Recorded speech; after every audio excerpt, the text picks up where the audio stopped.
Hello दोस्तों, कैसे हैं आप सभी। उम्मीद करता हूं आप सभी बहुत ही अच्छे होंगे। तो आज की इस वीडियो में हम देखने वाले हैं क्लास 12 फिजिक्स, जिसमें कि पहले चैप्टर का बहुत इंपॉर्टेंट टॉपिक जो है निरक्षीय स्थिति पर विद्युत क्षेत्र की तीव्रता की गणना करेंगे और बहुत ही आसानी से आपको समझ में आ जाएगा। तो चलिए दोस्तों हम देख लेते हैं। सबसे पहले चैप्टर का नाम है विद्युत आवेश तथा क्षेत्र। ठीक है, विद्युत आवेश तथा क्षेत्र, जिसमें हम देखने वाले हैं निरक्षीय स्थिति पर विद्युत क्षेत्र की तीव्रता।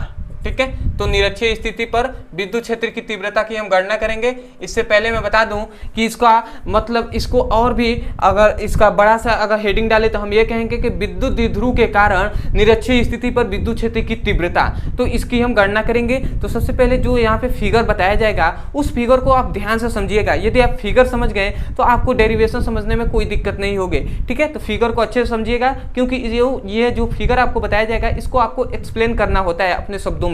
ठीक है, तो याद रखेंगे। हम सबसे पहले यहाँ पे दो पॉइंट्स लेते हैं, दो बिंदु लेते हैं, एक ए बिंदु लेते हैं और एक बी बिंदु लेते हैं। ठीक है, दो हमने बिंदु ले लिया। ए बिंदु पर हम प्लस क्यू आवेश लेते हैं और बी बिंदु पर माइनस क्यू आवेश लेते हैं। ठीक है, दो हमने बात बता दिया। अब इन दोनों आवेशों को एक रेखा से मिला देते हैं। ठीक है, और इन दोनों आवेशों के बीच में हम एक उदासीन बिंदु लेते हैं जिसे हम ओ से प्रदर्शित करते हैं। ये क्या है? उदासीन बिंदु है। इसका मतलब क्या हुआ? इन दोनों आवेशों का यहाँ इस बिंदु पर आवेशों का मान क्या हो जाएगा? शून्य हो जाएगा, इसीलिए उदासीन बिंदु इसे हम कह रहे हैं। ठीक है, और इन दोनों आवेशों की जो बीच की दूरी है वो याद रखेंगे। इन दोनों आवेशों की जो बीच की दूरी है वो क्या है? 2L है। इन दोनों आवेशों की बीच की दूरी क्या है? 2L है। तो याद रखेंगे जब यहां से यहां तक 2L है तो ये इसके मध्य बिंदु है, तो ये क्या हो जाएगा? L, और ये भी क्या हो जाएगा? L हो जाएगा। हो जाएगा कि नहीं? बिल्कुल हो जाएगा। अब ध्यान दीजिएगा, इस उदासीन बिंदु से हम एक रेखा खींच देते हैं और इसे उदासीन अक्ष कहते हैं।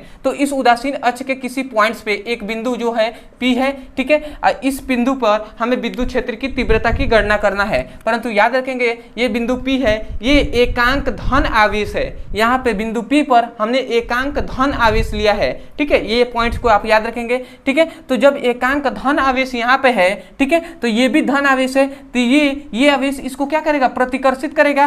तो इसका प्रतिकर्षित करने का चिन्ह हमने ऐसे दर्शा दिया कि ये इसको दूर हटा रहा है। परंतु ये आवेश माइनस है और ये प्लस है, तो ये वाला आवेश इसको आकर्षित करेगा। तो ये क्या करेगा? आकर्षित करेगा। तो ये आकर्षित करने का चिन्ह हमने ऐसे दर्शा दिया। ठीक है, तो आशा करते हैं इतना बात आपको समझ में आ रहा होगा। और ये पॉइंट याद रखेंगे कि बिंदु O मतलब उदासीन बिंदु और बिंदु P के बीच की जो दूरी है उसे हम R से प्रदर्शित करते हैं। मतलब यहां से यहां तक की दूरी क्या है? R है। ठीक है, तो हम जानते हैं ये आधार है और ये लंब है। यदि हम त्रिभुज के हिसाब से देखें तो ये क्या है? लंब है और ये आधार है, तो ये कर्ण हो जाएगा। तो हम कर्ण का फॉर्मूला क्या जानते हैं? आधार का मतलब क्या होता है? लंब का स्क्वायर प्लस आधार का स्क्वायर। ठीक है, तो हम यहाँ पे लिख देंगे रूट में क्या होता है? R square plus L square. ये हो जाएगा कि नहीं? बिल्कुल हो जाएगा। तो अब इतना आपने बता दिया। ठीक है, और ये पॉइंट्स याद रखेंगे कि यहाँ पे थीटा कोण बनेगा, तो यहाँ पर भी थीटा कोण बनेगा।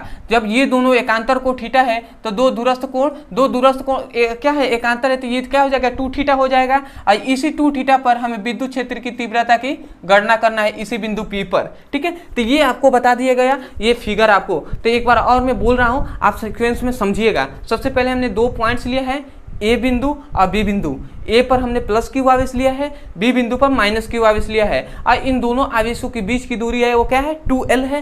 ठीक है, और इन दोनों आवेशों के बीच में हमने एक उदासीन बिंदु लिया है जहां पर आवेश का मान शून्य होता है। ठीक है, तो यहाँ पे हमने LL दर्शा दिया, क्योंकि 2L है तो ये हाफ हो जाएगा, ये हाफ, तो LL हो जाएगा। ठीक है, अब इस उदासीन बिंदु से हमने बिंदु P लिया है एक। ठीक है, और इसी बिंदु P पर हमें विद्युत क्षेत्र की तीव्रता की गणना करना है। ये प्लस है, तो ये इसको प्रतिकर्षित आकर्षित करेगा, ये इसको आकर्षित करेगा, ठीक है। और ये आप समझ गए होंगे, ये थीटा है तो ये 2 थीटा है, तो यहाँ पे क्या हो जाएगा 2 थीटा हो जाएगा, ठीक है। और ये क्या हो गया, लंब है, ये आधार है, ये लंब है, तो इन दोनों का कोण क्या हो जाएगा, आर का स्क्वायर प्लस एल का स्क्वायर, मतलब लंब का स्क्वायर प्लस आधार का स्क्वायर इक्वल टू होता है कोण का मान होता है रूट में, ठीक है। तो ये आपको इतने पॉइंट्स आपको समझ में आ गया होगा। तो इस बात को आपको माना कि लिखकर आपको इसको समझाना है, और उसके बाद आपको ये लिख देना है, ये आपको फिगर बना लेना है। तो आप क्या लिखेंगे, आप लिखेंगे यही कि माना कि दो बिंदु ए तथा बी हैं, ए पर प्लस क्यू आवेश है, बी पर माइनस क्यू आवेश है, तथा दोनों आवेशों के बीच की दूरी 2l है, तथा दोनों आवेशों के मध्य में एक उदासीन बिंदु है, और उदासीन बिंदु से खींचा गया रेखा कि किसी बिंदु P पर विद्युत क्षेत्र की तीव्रता की गणना करनी है। इतना बात आप लिख देंगे तो बहुत है, ठीक है। तो आशा करते हैं आप समझ गए होंगे। यदि आप नहीं समझे हैं तो अपने शब्दों में इसे लिख सकते हैं ना, इतना तो आप क्लास 12th में है तो इतना तो लिख ही सकते हैं। अदरवाइज अगर नहीं लिख सकते हैं तो मैंने जो बोला उसे आप सुनकर आप लिख लीजिएगा पीछे वीडियो करके, ठीक है। तो आशा करते हैं ये समझ गए होंगे। अब यहाँ पे ध्यान दीजिएगा, सर्वप्रथम हम क्या करेंगे, गणना आपको समझना है। तो गणना के लिए सबसे पहले मैं थोड़ी सी आपको आगे के बता दूं स्टेप कि हमें पहले करना क्या है। सर्वप्रथम हम ये करेंगे कि प्लस क्यू आवेश के कारण हम विद्युत क्षेत्र की तीव्रता की गणना करेंगे, मतलब प्लस के कारण विद्युत क्षेत्र की तीव्रता की गणना करेंगे। उसके बाद माइनस क्यू आवेश के कारण विद्युत क्षेत्र की तीव्रता की गणना करेंगे। उसके बाद हम परिणामी तीव्रता निकालेंगे और वहां से हमें पता चल जाएगा, ठीक है। तो आपको इन दोनों को जानने से पहले आपको सबसे पहले ये पता होना चाहिए कि विद्युत क्षेत्र की तीव्रता का फॉर्मूला क्या होता है। ये विद्युत क्षेत्र की तीव्रता का फॉर्मूला क्या होता है, तो याद रखेंगे E इक्वल टू होता है 1/4 pi epsilon not Q by R square. ये होता है विद्युत क्षेत्र की तीव्रता का फॉर्मूला, ठीक है। तो हम इसको आप याद रखेंगे। तो सबसे पहले हम ज्ञात करते हैं कि प्लस क्यू आवेश के कारण विद्युत क्षेत्र की तीव्रता। तो हम यहाँ पे लिखेंगे प्लस क्यू आवेश के कारण विद्युत क्षेत्र की तीव्रता, ठीक है। तो प्लस क्यू आवेश के कारण विद्युत क्षेत्र की तीव्रता क्या होगी, तो यहाँ पे आप ध्यान दीजिएगा। तो हम लिख देंगे यहाँ पे E प्लस क्यू मतलब प्लस क्यू आवेश के कारण विद्युत क्षेत्र की तीव्रता, इसको हम लिख देंगे 1/4 पाई एप्सिलॉन नॉट और Q बाई R स्क्वायर। इतना तो हम जानते हैं 1/4 pi epsilon not into Q, और ये क्या हो जाएगा R स्क्वायर। R स्क्वायर क्या है, दूरी है। तो यहाँ से यहाँ तक की दूरी क्या हो जाएगी, तो आप दूरी जान रहे हैं, ये लिखते हैं या AP लिख सकते हैं आप कि A से P तक की दूरी। तो हम लिख दे रहे हैं AP और होल स्क्वायर दे देंगे, क्योंकि होल स्क्वायर है तो होल स्क्वायर हमने दे दिया। इसको हम समीकरण फर्स्ट मान लेते हैं। परंतु याद रखेंगे दिशा आप दिखाएंगे कि देख रहे हैं A से P की दिशा में है कि नहीं, A से P की दिशा में है तो हम लिख देंगे AP की दिशा में, क्योंकि विद्युत क्षेत्र की तीव्रता एक सदिश राशि होती है, ठीक है। तो ये आपका हो गया। अब हम देख लेते हैं, ये प्लस क्यू आवेश के कारण विद्युत क्षेत्र की तीव्रता निकल गया। अब हम देखेंगे माइनस क्यू आवेश के कारण विद्युत क्षेत्र की तीव्रता, ठीक है। तो इसको मैं मिटा दे रहा हूँ, एक एक पॉइंट्स को आपको समझते जाना है, ठीक है। और बेसिक अगर क्लियर नहीं रहेगा तो थोड़ी सी आपको तो दिक्कत होगी ही, ठीक है। अब हम देखेंगे अगला हमारा पॉइंट कि माइनस क्यू आवेश के कारण विद्युत क्षेत्र की तीव्रता, माइनस क्यू आवेश के कारण विद्युत क्षेत्र की तीव्रता। तो ये क्या हो जाएगी, यहाँ पे हम लिख दे रहे हैं E माइनस क्यू और 1/4 pi epsilon not Q by R square. तो R स्क्वायर क्या हो जाएगा, BP हो जाएगा, मतलब BP, ठीक है। हम लिख देंगे BP की B से P तक की दूरी हमने BP लिख दिया, इसका होल स्क्वायर दे देंगे, ठीक है। इसको हम समीकरण सेकेंड ले लेंगे, ठीक है। और याद रखेंगे इसकी दिशा किस प्रकार है, देख रहे हैं P से B की दिशा में है तो हम दिशा दर्शा देंगे PB की दिशा में, ठीक है। तो ये हो गया, ठीक है। तो हमने 2 पॉइंट्स निकाल लिया। सबसे पहले क्या कि प्लस क्यू आवेश के कारण विद्युत क्षेत्र की तीव्रता, उसके बाद माइनस क्यू आवेश के कारण विद्युत क्षेत्र की तीव्रता हमने निकाल लिया। तब आपको एक पॉइंट याद रखना है कि जो A से P तक की दूरी है जो इतनी है, ये भी इतनी है, क्योंकि जब थीटा समान है तो इनका क्या हो जाएगा, ये भी सामान्य होगा कि नहीं। तो हम लिख देंगे कि AP जो है वो BP के बराबर है, ठीक है कि नहीं। AP जो है वो बी पी के बराबर है। दोनों रेखाएं एक दूसरे के समांतर है कि नहीं, बराबर है कि नहीं, इक्वल है। ठीक है, तो यदि दोनों ये बराबर है, मतलब जो एपी है वो बीपी के बराबर है, तो बाकी सब तो समान ही है ना। बाकी सब 1/4πε0 इंटू क्यू, और यहाँ पे भी 1/4πε0 इंटू क्यू, ये दोनों तो समान ही है और ये भी समान ही हो गए। तो इसका मतलब क्या हुआ कि ये जो है ई जो क्या है प्लस क्यू आवेश के कारण विद्युत क्षेत्र की तीव्रता और माइनस क्यू आवेश के कारण विद्युत क्षेत्र की तीव्रता, ये क्या है, दोनों इक्वल हैं। इसका मतलब तो यही हुआ ना कि ये भी दोनों क्या है, E plus Q equal to E minus Q, ये भी दोनों इक्वल है। तो ये है कि नहीं, तो ये हमने लिख दिया। ठीक है, तो ये हमने पता कर लिया। परंतु अब हमें ज्ञात करना है परिणामी तीव्रता। परंतु हमने ये देख लिया कि दोनों आवेश जब समान है, दोनों आवेशों पर विद्युत क्षेत्र की तीव्रता इक्वल हो गई, तो परिणामी तीव्रता निकलेगी कैसे। जब नहीं निकलेगी तो उसके लिए फॉर्मूला होता है एक। अब हम लिखेंगे परिणामी तीव्रता, ये हमें क्या करना है, परिणामी तीव्रता। तो यहाँ से याद रखेंगे जब दोनों जो क्या होती है सदिश सामान्य होती हैं, जैसे हमने गणितीय में पढ़ा है कि ये दो सदिश हैं, एक ए सदिश है और एक बी सदिश है, और ये इसका परिणामी है। ठीक है, तो जो परिणामी होता है, ये थीटा है, ये थीटा है, तो ये जो इसका परिणामी होता है, समझिएगा, जो इसका परिणामी तीव्रता होती है, जो इसकी परिणामी तीव्रता होती है, इसका सूत्र होता है E = 2a cos थीटा। ठीक है, 2a cos थीटा होता है। इसका मतलब ये जो परिणामी तीव्रता है, ये 2 और a का मतलब दोनों मतलब सदिशों में से कोई एक सदिश ले लेंगे और cos और थीटा ले लेंगे। थीटा का मतलब ये हुआ कि ये दो थीटा है ना, तो दोनों के लिए हम ज्ञात कर रहे हैं तो 2 थीटा लेंगे। ठीक है, 2 थीटा ले लेंगे, तो यही हम लिखेंगे 2a cos थीटा, और थीटा के जगह पर 2 थीटा लेंगे। ठीक है, ये पॉइंट्स को आपको याद रखना है। तो यही हम सूत्र यहाँ पे अप्लाई करेंगे, ये सूत्र होता है। ठीक है, तो अब हम लिखेंगे, अब हम क्या लिखेंगे, E = 2a cos थीटा। अब हम मान ज्ञात रखते हैं, अब मान यहाँ पर रखेंगे तो E = 2 रख दे रहे हैं। अब a की जगह पर आप इसका मान रख सकते हैं, इसका भी, दोनों में से कोई भी आप रख सकते हैं। तो मैं इसका रख रहा हूँ। ठीक है, तो हम लिखेंगे यहाँ से 1/4πε0, ठीक है, और Q बाई AP का स्क्वायर। तो A से P के स्क्वायर, इनके बीच की दूरी क्या है, ये है कि नहीं, तो हम इसको रखेंगे। ठीक है, तो आप ध्यान दीजिएगा, इतना मान है, AP का मान है इतना, और जब इस पर होल स्क्वायर है तो इस पर हम होल स्क्वायर देंगे तो रूट से स्क्वायर कैंसिल हो जाएगा, स्क्वायर से रूट कैंसिल हो जाएगा, तो केवल इतना ही ना बचा। तो हम डायरेक्ट लिख दे रहे हैं R² + L का स्क्वायर, ये हमने लिख दिया। ठीक है, अब ध्यान दीजिएगा, इतना हो गया। अब cos थीटा है, तो cos हमने लिख दिया, और थीटा के जगह पे हम क्या लिखेंगे, 2 थीटा, दोनों के लिए है ना, तो 2 थीटा हम रखेंगे। तो यहाँ पे मैं लिख दे रहा हूँ 2 थीटा रख दिए। अब ध्यान दीजिएगा यहाँ से E = 2, ठीक है, अब यहाँ से ध्यान दीजिएगा, ये 2QL, ये 2Q, ये हम इधर ले लेते हैं, गुणा में है तो 2Q/4πε0 हमने लिख दिया। और यहाँ से क्या मिल गया, 1/r² + L का स्क्वायर, ये हमने लिख दिया। ठीक है, ये हमने लिख दिया, समझिएगा। और उसके बाद 2 थीटा। ठीक है, सॉरी, सूत्र में एक गड़बड़ हो गया।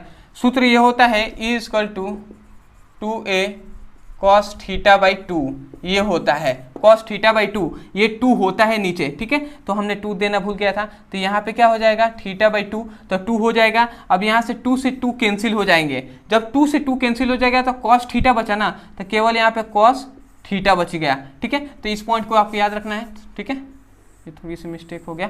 ठीक है, cos θ हो जाएगा। ठीक है, अब हम ध्यान देंगे यहाँ पे थोड़ा सा ध्यान देंगे बात को।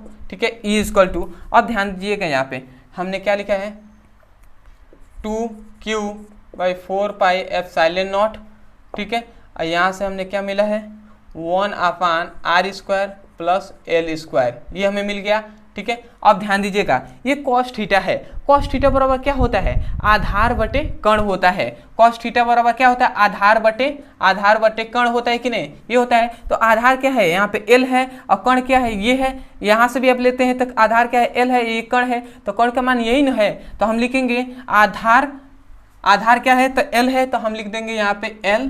ठीक है, L यहाँ पे गुणा में लिखेंगे, और बाई कण क्या है, तो कण की जगह पे हम लिखेंगे, समझिएगा, ये रूट में है, तो आपको एक पॉइंट याद रखना है कि कोई भी चीज अगर रूट में 2 है तो इसका मान क्या होता है, रूट का मतलब होता है कि इसका पावर है 1/2, इसका पावर क्या है 1/2, तो इसका मतलब क्या है रूट है तो इन दोनों के पावर में 1/2 है, ये होता है। तो इसको मैं डायरेक्ट में 1/2 लिख दे रहा हूँ, ठीक है। तो मैं इसको कोष्ठ में लिख दूंगा r² प्लस l² के पावर 1/2 लिख दिया, समझ रहे हैं ना, ठीक है। अब यहाँ से आप ध्यान देंगे थोड़ी सी बात, जो E = अब ये गुणा में है तो इसको मैं यहाँ पे ले दे रहा हूँ, तो 2ql हो जाएगा और 4πε0 हो जाएगा, ठीक है। उसके बाद आप ध्यान दीजिएगा यहाँ पे 1/r² प्लस l² है, ठीक है। इसका पावर कुछ नहीं है तो 1 है, क्योंकि कोई भी संख्या के पावर 1 होता है, ठीक है। तो 1 हमने लिख दिया, l है, इसका क्या है r² प्लस l² के पावर 1/2 है, ये है, ठीक है। अब ध्यान दीजिएगा यदि दोनों के हर समान हो, देखिए यहाँ पे 2 है r² प्लस l², यहाँ पे भी r² प्लस l² है, और जब दोनों के हर समान है तो घातों को जोड़ लिया जाता है। तो बताइए 1 प्लस 1/2 इक्वल टू कितना, तो आप क्या कहेंगे 3/2 हो जाएगा, क्योंकि आप एलसीएम ले सकते हैं 1, तो ये क्या हो जाएगा 2 और प्लस 1 इक्वल टू 3/2, यही ना होगा, एलसीएम तो आता ही होगा, तो आप कर सकते हैं। तो इसका मतलब क्या होगा कि पावर क्या हो जाएगा 3/2 हो जाएगा, तो यहाँ पे मैं लिख दे रहा हूँ। अब हम जानते हैं 2ql का फॉर्मूला जानते हैं, 2ql इक्वल टू होता है P, मतलब विद्युत द्विध्रुव आघूर्ण का फॉर्मूला होता है P इक्वल टू 2ql, ये होता है। तो हम 2ql की जगह पे हम P लिख सकते हैं, तो हम यहाँ पे लिख दे रहे हैं P डायरेक्ट, ठीक है, और यहाँ पे 4πε0 लिख दे रहे हैं। अब ध्यान दीजिएगा यहाँ पे क्या हो जाएगा, यहाँ से तो L हमने लिख दिया ना, तो यहाँ पे हो जाएगा, ठीक है, यहाँ पे 1 बचा, समझ रहे हैं ना, ये L तो इसमें गुणा करा दिया है तो यहाँ पे लिखा गया है, तो यहाँ पे 1 ही ना बचा, तो ये हो गया। अब ध्यान दीजिएगा ये दोनों का हर समान है, तो हर के जगह पर घातों को हम जोड़ लेते हैं, तो घात जोड़ लेते तो क्या हो जाएगा 3/2 आया था, 3/2 हमने लिख दिया, और 1 ऊपर क्या है 1 है, ठीक है। अब ये P इसमें गुणा करा देगा, जब P इसमें गुणा कराएगा तो क्या हो जाएगा 1/4πε0, और ये P हो जाएगा। और ऊपर ध्यान दीजिएगा, आप ध्यान दीजिएगा यदि जब घात है तो हम घात दे देते हैं, तो यहाँ से ध्यान दीजिएगा r² है, और इस पर क्या है r² के पावर भी है क्या है 3/2 है। तो हम जानते हैं जब घात के घात होता है तो गुणा करा लेते हैं, तो यदि 2 इसमें गुणा कराता है, समझिएगा 2 अगर 3/2 में गुणा कराता है तो 2 से 2 कैंसिल हो गया तो 3 बचा ना, ऐसे भी दे सकते हैं 2 × 6, तो 6/2 हो जाएगा, तो 2 × 6 तो मतलब 3 आया, तो इसका मान कितना आ गया 3 आ गया ना, तो हम सीधा डायरेक्ट यहाँ पे लिखेंगे कि r के पावर 3, ठीक है। और यहाँ पे ध्यान दीजिएगा इसका l² और गुणे 3/2 हो जाएगा, तो ये भी 3 दूना 6/2 हो जाएगा, तो ये भी क्या हो जाएगा l के पावर 3 हो जाएगा। तो यहाँ पे हम ये भी लिख दे रहे हैं प्लस l के पावर 3, ये हो जाएगा मान, समझ में आ रहा है ना। अब उसके बाद आप ध्यान देंगे E = 1/4πε0, और यहाँ पे हमने P लिख दिया। अब ध्यान दीजिएगा यहाँ पे हम सीधा लिख दे रहे हैं R3, और यही होता है विद्युत द्विध्रुव आघूर्ण का विद्युत क्षेत्र की तीव्रता का फॉर्मूला निरक्षीय स्थिति पर। तो आप सोच रहे होंगे कि ये जो प्लस जो क्या है LQ है ये कहाँ चला गया, तो ये कंडीशन होता है कि जो RQ है ये बहुत ही बड़ा है किसके L की तुलना में, मतलब L की तुलना में बहुत ही बड़ा है। यदि ये 10 लाख है तो ये 1 रुपया है, तो बताइए बहुत का अंतर है कि नहीं। तो इसीलिए इसको नगण्य मान लेते हैं, इसको छोड़ देते हैं। तो इसको हम जब छोड़ दिए तो RQ न बचा, तो RQ हमने लिख दिया। और यही आपका है क्या निरक्षीय स्थिति पर विद्युत क्षेत्र की तीव्रता, यहीं पे हम लिख देते हैं प्रूव्ड, ठीक है। तो आशा करते हैं दोस्तों आपको एक एक पॉइंट समझ में आ गया होगा। तो सबसे पहले आप इसका स्क्रीनशॉट ले लीजिए, ठीक है। तो आशा करते हैं दोस्तों आपने स्क्रीनशॉट अच्छे से ले लिया होगा। देखिए दोस्तों यदि आपको समझ में नहीं आया है तो एक ही इसका रीज़न है कि आपको बेसिक क्लियर नहीं है। सबसे पहली बात आपको बेसिक क्लियर नहीं हुए, या दूसरी आपका मैथ बहुत ही मतलब एक तरह से कहा जाए तो वीक है, तभी आपको समझ में नहीं आया होगा। क्योंकि मैंने छोटी से छोटी बात बताया है, जहाँ गुणा भाग हुआ है वो भी हमने बताया है। तो मैंने अपनी तरफ से कोशिश किया है कि पूरी अच्छे से आपको बताने के लिए, ठीक है। फिर भी आपको नहीं आया है तो आप हमें कमेंट सेक्शन में जरूर बताइएगा। यदि आपको समझ में आया है तो भी हमें कमेंट सेक्शन में जरूर बताइएगा कि हाँ आपके समझ में हमें आ गया है। ठीक है, दूसरी बात, यदि आप हमारे चैनल पर नए होंगे तो सबसे पहले चैनल को सब्सक्राइब कर लीजिएगा, वीडियो को लाइक कर दीजिएगा। तीसरी बात कि यदि आप क्लास 12 फिजिक्स का सच में अगर रियली में अगर सीरियसली पढ़ाई करना चाहते हैं तो आपको इस वीडियो के डिस्क्रिप्शन में लिंक दिया जाएगा, क्लास 12 भौतिक विज्ञान ऑल वीडियो प्लेलिस्ट का। उस लिंक पर क्लिक करके आप chapter wise part 1, part 2, part 3 करके ऐसे करके वीडियो को पढ़ सकते हैं और अपने सुंदर से नोट्स बना सकते हैं। अदरवाइज यदि आपको कोई भी टॉपिक समझ में नहीं आता है फिजिक्स, केमिस्ट्री, बायोलॉजी के संबंध में, तो उस टॉपिक का नाम लिखिए यूट्यूब पर, अंत में हमारे चैनल का नाम लिख दीजिए, वीडियो वहाँ से भी मिल जाएंगे, आप वहाँ से भी जाकर अच्छे से पढ़ाई कर सकते हैं और अपने सुंदर से नोट्स बना सकते हैं। तो चलिए दोस्तों, आज के लिए इतना ही, मिलते हैं अगले वीडियो में, तब तक के लिए धन्यवाद। जय हिंद, जय भारत।